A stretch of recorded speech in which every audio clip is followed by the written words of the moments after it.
TRS party అధ్యక్షుడు మన మాజీ ముఖ్యమంత్రి కేసీఆర్ గారు చెప్పిండు, ఏ కార్యకర్తని జైల్లో పెట్టినా, ఏ కార్యకర్తకి ఇబ్బంది అయినా అడ్వకేట్ ఉంటారు. 10 కోట్ల రూపాయల నిధుల్ని టీఆర్ఎస్ పార్టీ కేటాయించిందని చెప్పారు. మరి మా శక్తిపై అన్యాయం అయితే మేము చూస్తూ ఊరుకుంటామా? ఎట్టి పరిస్థితుల్లో చూస్తూ ఊరుకోం. మరి అదేవిధంగా ఈరోజు మేము ఓడిపోయినాం. ఎందుకు ఓడిపోయినాం? మేము పని చేయక ఓడిపోయినామా? మేము పని చేసి ఓడిపోయినాం. కానీ పేదలు రేవంత్ రెడ్డి గారి మాటలు నమ్మి నేను మార్పు చూపిస్తామని చెప్తే నమ్మిండు. 2500 రూపాయలు మహిళకి ఇస్తామంటే నమ్మిండు. పెన్షన్ 4000 చేస్తామంటే నమ్మిండు. కళ్యాణ లక్ష్మికి 3,00,000 రూపాయలు బంగారం ఇస్తానంటే నమ్మిండు. మరి 9వ తారీఖు నాడు డిసెంబర్ 9 ప్రభుత్వం రాగానే 2,00,000 రూపాయలు ఇస్తామంటే నమ్మిండు. కానీ మంచి మార్పు చూపించింది. ఎంత మంచి మార్పు చూపించిందంటే మిషన్ భగీరథలో వచ్చే నల్లలు బంద్ చేసి మార్పు చూపించిండు. కరెంటు బంద్ చేసి మార్పు చూపించిండు.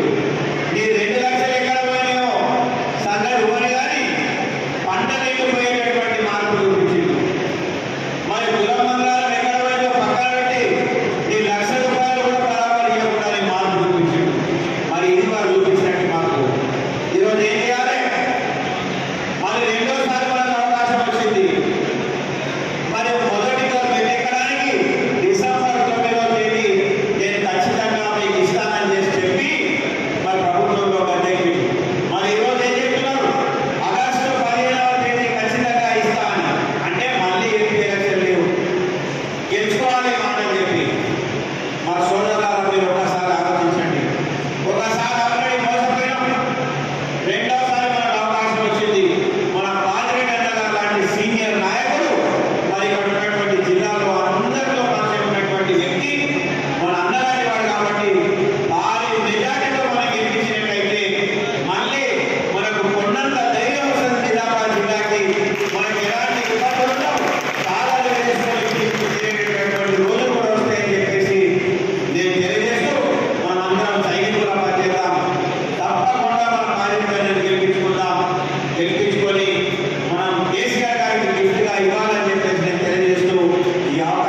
రిటైర్మెంట్ ఏజ్ పోయినప్పుడు రిటైర్ అయినప్పుడు మీకు ఆడుపనులు ఎందుకు మీకు భయపెట్టి రాష్ట్రీయ పార్టీలో చేసుకునే కర్మ మీకు ఎందుకు అవిశ్వాస తీర్మానం పెట్టి మీ పార్టీలో చేసుకునే దౌర్భాగ్యం మీకు ఏం సాధిస్తారు పోయినప్పుడు మంచిగా గౌరవంగా పోవాలని లేదా మీకు గౌరవం అనేవాడు ఉంటాడు మీరెంత భయపెట్టిస్తే మీరెంత అండదొక్కాలని ప్రయత్నిస్తే అంతకు రెట్టింపుగా ఏమి ముందుకొస్తారు ఇది మీరు అందరూ చేసుకోవాలని చెప్పి తెలిసినట్టు గారికి చెప్తా ఉన్నా అలా ఎందుకంటే మీకు విడిచిపాటు ఏం సాధించిందని ఏమంతా మీరు ఎట్లా గెలిచినో మాకు తెలియదా మీ నియోజకవర్గంలో బీజేపీ పార్టీ టికెట్ నిజంగా రావాల్సిన వ్యక్తికి వచ్చి ఉంటే మీరు గెలిచేవారా మీ ఇవాళ అరవింద్తో మ్యాచ్ ఫిక్సింగ్ అయ్యి ఎవరికైతే టికెట్ రావాలో వాళ్ళకి రాకుండా చేసి అడ్డదారిలో గెలిచిన మీరు సోషల్ రెడ్డి గారు నిజామాబాద్ జిల్లా ప్రజలకు తెలియదా ఏం నిర్ధారణ చేసిందని ఎందుకంట ఎందుకు మున్సిపాలిటీ ఏమనుకున్నారా మీరు మంత్రిగా పనిచేసారు నేను కూడా మంత్రిగా పనిచేసిన నాకు నేను ఎంపీగా గెలిచిన మొన్న 2 సార్లు ఓడిపోయిన సైకిల్ మీద 2 సార్లు ఓడిపోయిన కూడా గెలిచిన ఇక్కడ మేము 2 సార్లు డైరెక్ట్ గా గెలిచినాము 3 సార్లు ఆర్థిక ఎమ్మెల్యే గెలిచినాము మా బోధన నియోజకవర్గంలో ఉన్న మా టీఆర్ఎస్ పార్టీ కార్యకర్తలు ఏమైనా మీరు ఇబ్బందులు పెడితే ఖబర్దార్ కార్యకర్తలు మేమందరంలో బోధనలో వచ్చి వాళ్ళు మా కార్యకర్తల్ని కాపాడుకుంటాం మీ అదిరింపులకు బెదిరింపులకు లొంగిపోయేది లేదు ఏదో కొందరికి పదవులాశ చూపి ఏదో కొందరికి పదవులాశ చూపి ఏదో కొందరికి డబ్బులాశ చూపి ఏదో కొందరికి బిల్లు రావు బిల్లు ఆపేస్తా అని చెప్పి కొందరిని మా నాయకులు మీరు చేసుకుంటున్నారు తప్పిస్తే నిజమైన టీఆర్ఎస్ పార్టీ కార్యకర్త ఇక్కడ ఉన్నాడు చూడండి సురేషన్ రెడ్డి గారు అని చెప్పి సవాల్ చేస్తున్నా ఉన్నారు కాబట్టి చాలా దృష్టం మీరు 2 పర్యాలు కోల్పోతే మీరు ఎక్కడున్నారు బోధనలో ఎక్కడికి వచ్చినారు ఎవరి కష్టాలు చూసినారు మేము అధికారంలో ఉన్నప్పుడు ఇంతకుముందు కాంగ్రెస్ చెప్పాడు మేము అధికారంలో ఉన్నప్పుడు మీ కాంగ్రెస్ పార్టీ పిసిసి అధ్యక్షులు మా దగ్గర లైన్లోకి వచ్చి చేరినారు ఇవాళ మామూలు కొంతమంది మీరు చేసుకున్నంత మాత్రాన టీఆర్ఎస్ పార్టీని కేసీఆర్ ని ఏదో చేస్తామనుకుంటే మీరు పగటి కళలు కంటున్నారు సురేషన్ రెడ్డి గారు మీకు ఈ పార్లమెంట్ ఎన్నికల్లోనే మీ దౌర్జన్యాలు మీ బెదిరింపులు ఇవన్నిటికీ సమాధానం బోధన నియోజకవర్గం మా టీఆర్ఎస్ పార్టీ కార్యకర్తలు మా బోధన నియోజకవర్గ ప్రజలు మీకు తిరిగి ఎన్నికల్లోనే వడ్డీతో సహా మీకు చెల్లిస్తారో చెప్పి సురేషన్ రెడ్డి గారికి నేను సవాల్ చేస్తా ఉన్నా ఏ విధంగా గెలుపని కాంగ్రెస్ పార్టీని ఇంతకుముందు జీవన్ చెప్పినాడు ఎన్నెన్ని హామీలు ఇచ్చారు ఏమన్నా వచ్చినా ఒక్కొక్కటి అడుగుతా చెప్పినాడు ఏం చేసిందని తీసుకుని నాకేమన్నాడు ఇప్పుడు ఏమంటుండవు వాడికి ఏమన్నా మనకేమన్నా నేను ఒకటే మనం వేస్తాను 400 సీట్ల స్థానం బీజేపీ 410 మంది అయితే ప్రజలు మందులు కావచ్చు వాడికి గెలిచిన లాభం లేదు మనకి గెలవాలి మనకి గెలిచిన చతుర్మి అందరం హైదరాబాద్ నుంచి డబల్ రావాలి ఎమ్మెల్యే రావాలి మరి చాలామంది పిల్లలు యువకులు తల్లిపడబట్టి వాళ్ళకు చూపు దారి ఉంచాలి అది ఇంటర్నేషనల్ సమస్య కాబట్టి వాళ్ళ నకిలీ బాధను బట్టి ఇబ్బంది పడుతున్నారు కాబట్టి తప్పకుండా పాలసీ తీసుకొచ్చి ప్రయత్నం చేస్తాను మీ అందరూ మనం ఇస్తున్నాం నేను మీ బిడ్డలు మధ్యలో ఉన్నవాడిని ప్రజల మధ్యలో ఉన్నవాడిని నాకు పోస్ట్ వచ్చిన తర్వాత పోస్ట్ నాకు సంతోషపడాలి ఎమ్మెల్యే నాలుగు గెలిచినా గెలిచిన తర్వాత మర్చిపోతున్నాయి మధ్యలో ఉండలేదు మధ్య నడుపులు తిరిగి వ్యక్తి కాదు చాలా సింపుల్గా ఉంటాయి ఒకటే పనిచేస్తున్నది ఒక్కసారి నన్ను గెలిపించండి గెలిస్తే అసలు కాంగ్రెస్ ఎంపీలు కవితమ్మ తప్ప అందరికంటే మంచి పని చేసి చూసుకోండి చాలా పని చేయాలి జిల్లా కూడా చాలా వెనుకబడే జిల్లాను తప్పకుండా ప్రయత్నం చేస్తాను మరి నేను గెలిస్తే నాది మనకు మళ్ళా 4 ఏళ్లలో మన ప్రభుత్వం వస్తుంది సార్ మనకి చేశారు ఒక సంవత్సరం ఎక్కువ పడుతుంది భయపడే ఒక సంవత్సరం ఎక్కువ ఈ ప్రభుత్వం ఎందుకంటే మీరు ఎప్పుడో తెలంగాణ శూన్య అయిపోయాడు బీజేపీ కాకుండా అవుతారు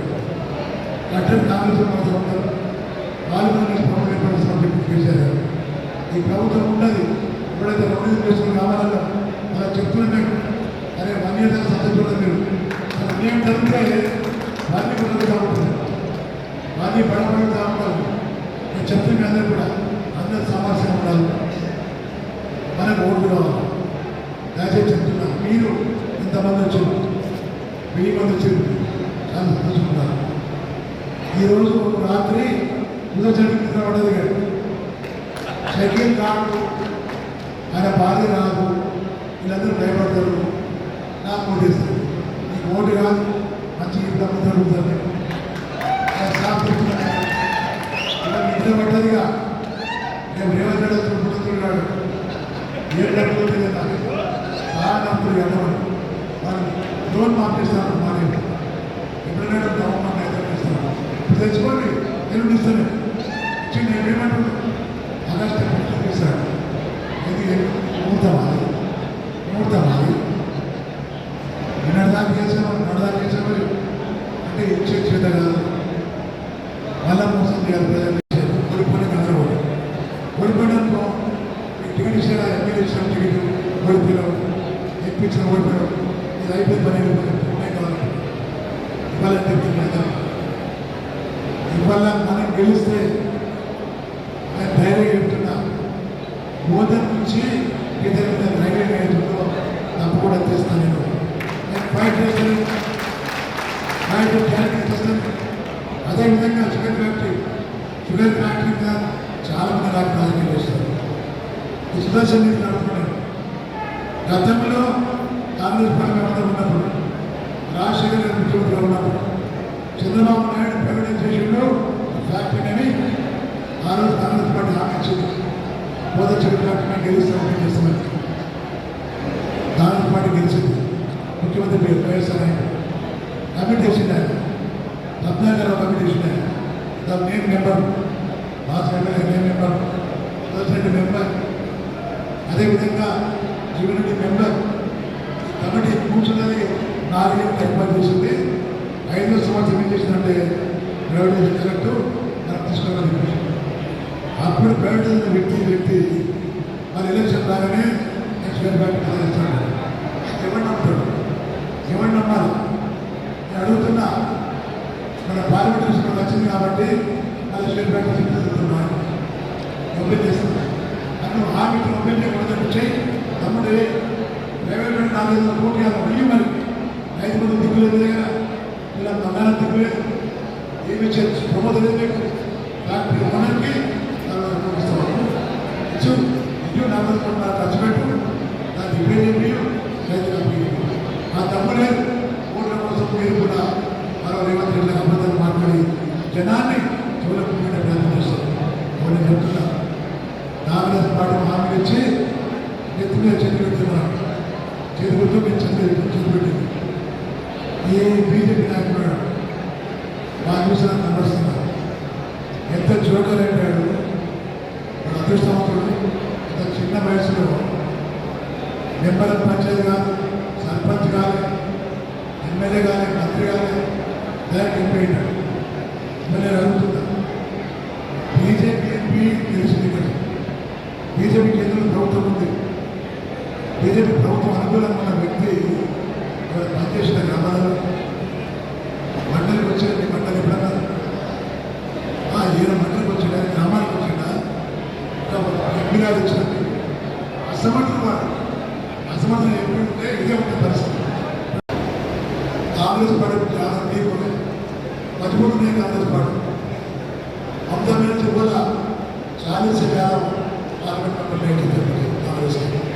जो भी चीन था सिर्फ रीजनल पार्टी के लोग जीते आज बोलने रहे कांग्रेस बीजेपी से बोलने रहे कांग्रेस में रीजनल पार्टी वाले लड़ रहे आज कैसे सब लड़ रहे ये सब लड़ रहे इसलिए क्या बेटी को टीम में डाल देते आप पार्टी लड़ रहे केजरीवाल डाल दिया अंदर शिवसेना लड़ रहे थे उसको टीम में डाल दिया जो लड़ रहे उसको टीम में डाल रहे कौन लड़ रहे रीजनल पार्टी वाले लड़ रहे कांग्रेस पार्टी लड़ रहे इसलिए मैं बोल रहा हूँ आपको स्टेट में भी तेलंगाना स्टेट में असेंबली इलेक्शन में ये समझना चाहिए देखो इवाళ చాలా మంది నాయకులు ఉన్నారు చాలా కష్టం ఉన్నారు కాంగ్రెస్ పార్టీ మీద కష్టం చాలా మంది ఉన్నారు చాలా మంది నాయకులు ఉన్నారు నేను చెప్తున్నా మీకు ఏ ఒక్క క్యాండిడేట్ ఇబ్బంది పెట్టినా ఏ ఒక్కరిని ఇబ్బంది చేసినా ఒక అరగంటలో వాళ్ళు అరగంటలో ఉండే నిజామాబాద్ కాబట్టి తప్పకుండా వాళ్ళు మీరు ధైర్యంగా దయచేసి చెప్తున్నారు ధైర్యంగా 13వ తేదీ వరకు మేము ధర్మబాదు ఈ గ్రామాల్లో తిరుగుతూ ఎవరు అడ్డం వచ్చినా భయపడకుండా తిరుగుతూ మన పార్టీ నడిపించాలి నేను చెప్తున్నా రాష్ట్రంలో ప్రభుత్వం లేదని ఇవన్నీ చూస్తున్నారు ప్రజలు ఆగ్రహంతో వాళ్ళ మీద సమయం కోసం వెయిట్ చేస్తున్నారు సమయం వచ్చిందని ఇప్పుడు కాంగ్రెస్ పార్టీ సమయం మనకి పార్లమెంట్ ఎలక్షన్ వచ్చింది కాబట్టి మీ అందరూ తప్పకుండా ఈ పార్లమెంట్ ఎలక్షన్లో మనం గెలిపింది మాకు ధైర్యం ఇస్తే నేను గెలుస్తున్నాగా మనం గెలిపిస్తే రాష్ట్రంలో కేసీఆర్ పదవి మనం కేసీఆర్ చేసి మజబూర్ చేస్తాం మనం దయచేసి చెప్తున్నా మీరు మన పార్టీ గెలిపించాలని అనుకుంటున్నాను ఇవాళ నాకు చాలా సంతోషం ఇంత పెద్ద ఎత్తున మన కార్యకర్తలు రావడం ఉత్సాహంగా ఉండడం ముఖాలు వస్తున్నాను అన్నట్టు దాకా ఆదరణ ఉంటే మీరు వస్తారా దాని వస్తున్నారు ఆ పరిస్థితి ఆ ఫ్యూచర్ ఏంటని బాధపడుతున్నాను ఇలాంటి బాధపడుతుంది లేదు రాష్ట్రంలో టీఆర్ఎస్ పంపిణీ మంచి కార్యక్రమాలు దేశంలో ఎవరు చేయలేదు ఎక్కడ చేయ విధంగా ముస్లిం భాయికి కార్యం షాదాలు ముస్లిం భాయిలకు కూడా ఇది రిక్వెస్ట్ పోతున్నారు కరెక్టే వాళ్ళ ప్రజలు పోతున్నారు మిమ్మల్ని గెలిపితే ప్రజలు పోతలేదు మరి నేను అడుగుతుంది వాళ్ళ ఏదో చంద్రబాబు కూడా చెప్పు ప్రతిరోజు ఈ నాయన పోయిండు ఆ నాయన పోయిండు చంద్రబాబు కూడా చెప్తున్నా నేను చెప్తున్నా మీకు మన పార్టీ వచ్చిన తర్వాత 2014లో టీఆర్ఎస్ పార్టీ వచ్చిన తర్వాత ప్రభుత్వం వచ్చిన తర్వాత ఆ పార్టీలో కూడా కాంగ్రెస్ పార్టీ పెద్ద పెద్ద ఎన్నికలు వచ్చిన తెలుసా ఎన్నికలు ఈశ్వరనాథ్ చేసింది టీఆర్ఎస్ మొన్న లక్ష్మీ చేయలేదు అర్థమైందా కేసీఆర్ చేసుకున్న మాటలకు మరి ఆంధ్రప్రదేశ్లో కేసీఆర్ వ్యక్తులే వారి పార్టీ వచ్చారు దేవాలయంతో పుట్టించడం వచ్చించడం లేదు స్పీకర్ సురేష్ రెడ్డి గారు వచ్చున్నారు ఇంత పెద్ద వార్తలకు వచ్చారు దేవాలయం రచించున్నాం మనం అందరి పడాల్సిన అవసరం లేదు మనం కేసీఆర్ గారు కానీ కేటీఆర్ కానీ అక్రమం కానీ ధైర్యం కూడా పెడుతున్నారు ధైర్యం లాంటి కావాలి ఇబ్బంది అవసరం లేదు మనకు మాట్లాడుకోవడం అవసరం లేదు మనకు ధైర్యంగా ఉండే మనకు కావాలి కడుపులో పెట్టి కాపాడుకుంటున్నా బాధ తెలుసో లేదో మన అన్నాడు కేసీఆర్ గారు ఎవడన్నా కాంగ్రెస్ వాడు మన కార్యకర్తలు దాడులు చేసిన మన కార్యకర్తలు కేసు పెట్టినా 10 కోట్ల రూపాయలు పార్టీ ద్వారా ఇలాంటి కేటాయించలేము అందుకెళ్ళి పెడతా వాళ్ళు ఆదుకుంటా అనుకోవచ్చు ఇక్కడ కేసు పెడితే 3 రోజులేమో మరి ఫీజులు కట్టారు ఫీజు మొత్తం కేసీఆర్ కట్టారు టీఆర్ఎస్ పార్టీ కడతారు దయచేసి ధైర్యం ఉండాలి మన చెప్తున్న కూడా నేను మీ అందరి వ్యక్తిని మీ అందరిలో తెలియ వ్యక్తిని ఒక సామాన్య వ్యక్తిని చాలా మంది అంటారు అలా చివరి రోజుల్లో ఆరోగ్యం కాదు అలా మా చివరి తెలియదు ప్రత్యార్థులు చాలా మా ఉంటారు అదే పనులు కాదు ఆలోచన ఆ చివరి వ్యక్తులనే ప్రత్యార్థులు కాదు గత 5 ఏళ్ల క్రితంగా గ్రాడ్యుయేట్ క్లాసెస్ ఎమ్మెల్సీగా మన ప్రాంతంలో కూడా ఓటేసారు ఆ ఎమ్మెల్సీ 5 ఏళ్ళు అయింది ఒక్కరు మన ప్రాంతం కాలేదు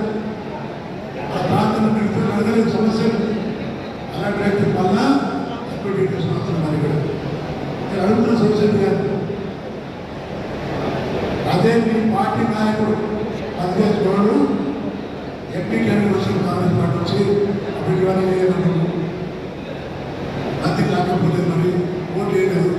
దొంగలాగా నువ్వు ఈ స్నేహితుడు అరవింద్ అంతా కలిసి కాంగ్రెస్ పార్టీ ఓట్లు కోటలు కానీ చర్చలు కానీ ఇవన్నీ వాళ్ళని కలిసి ఎవరు గెలిపించారు? బీజేపీ గెలిపించారు.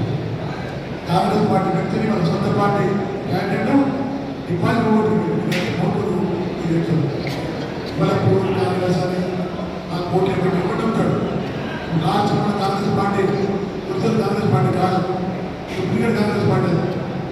తెలుసో లేదో, ఒరిజినల్ కాంగ్రెస్ పార్టీ రాష్ట్రీయ చచ్చిపోయారు. డూప్లికేట్ కాంగ్రెస్ పార్టీ తెలుసో లేదో, కాంగ్రెస్ పార్టీ నేను ఉంటే కాంగ్రెస్ పార్టీ హామీ ఇస్తే 100% పంపిస్తుంది. కానీ మన దోషం చేయాలి.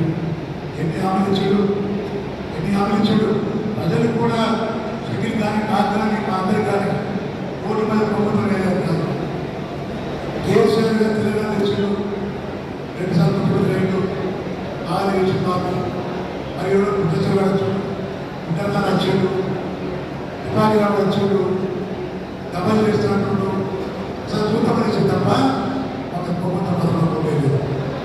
రోజు 4 నెలలు అవుతుంది కాంగ్రెస్ గవర్నమెంట్ వచ్చి అమలు చేస్తున్నా ఇస్తున్నా. రైతాంగం ధాన్యం పండిస్తే కొనే 4 రూపాయలు ఇలా కాంగ్రెస్ గవర్నమెంట్ కొంటానికి కూడా భయపడుతుంది. కారణం ఏంటంటే డబ్బులు ఇస్తున్నాడు, ప్రైవేట్ డబ్బులతో ప్రజలు చేరుకున్నారు. అలాంటి దుస్థితి రాష్ట్ర నేను వదిలిపెట్టుకుని కూడా మోడల్ కార్యక్రమం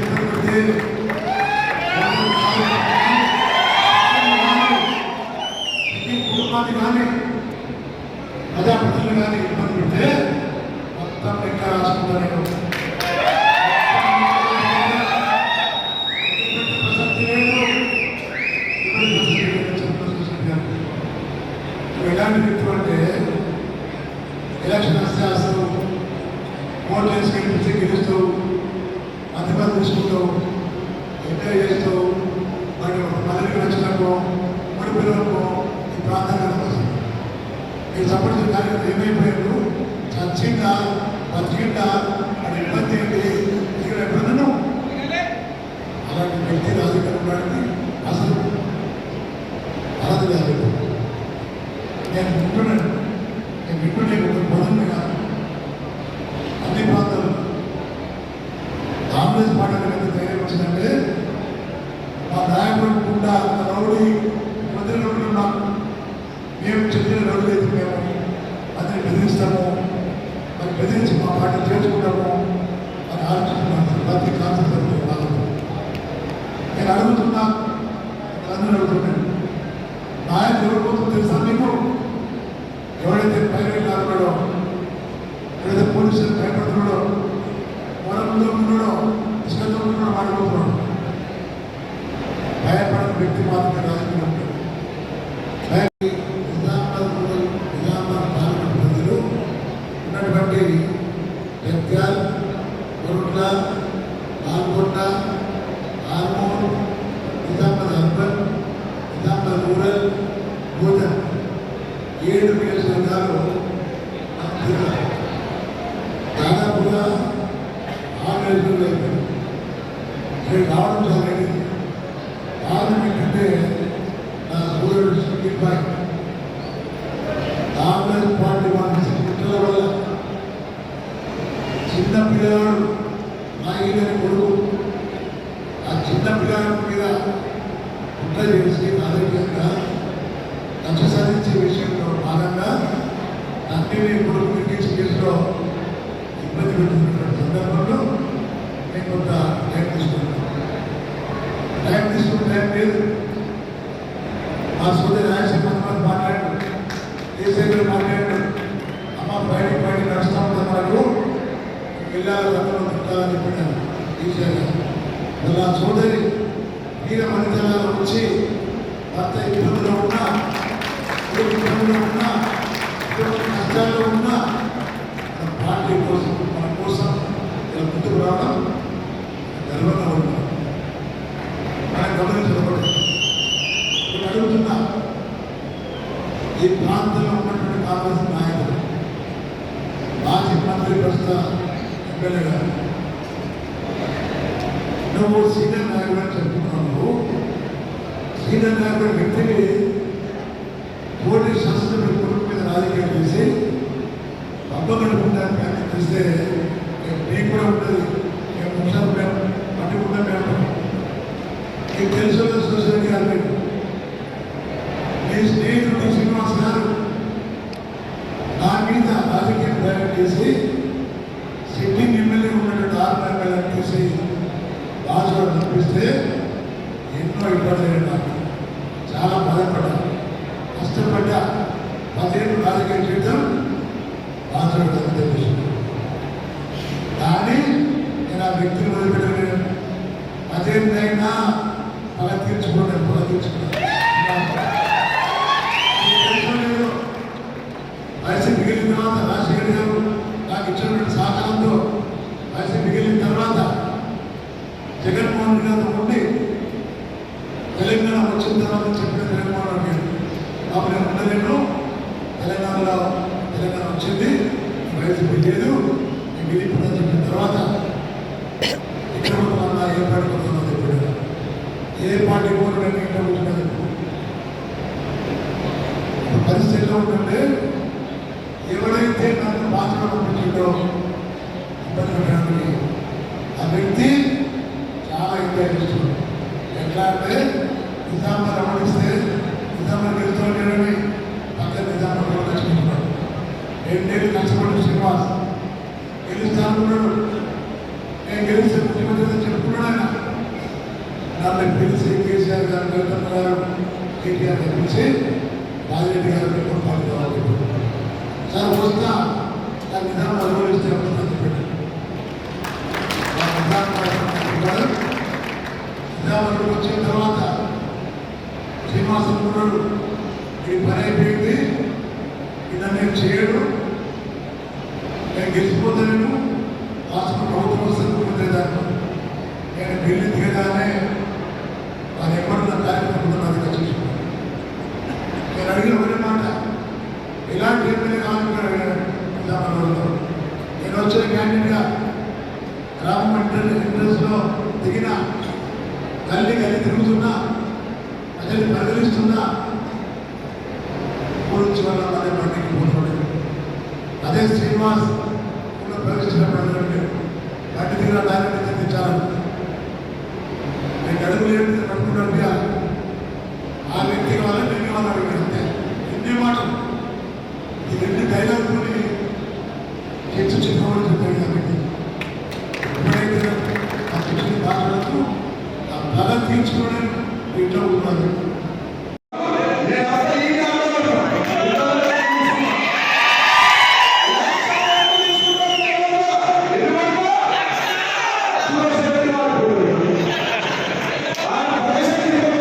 ఇప్పుడు 10 మంది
ఈ సందర్భంగా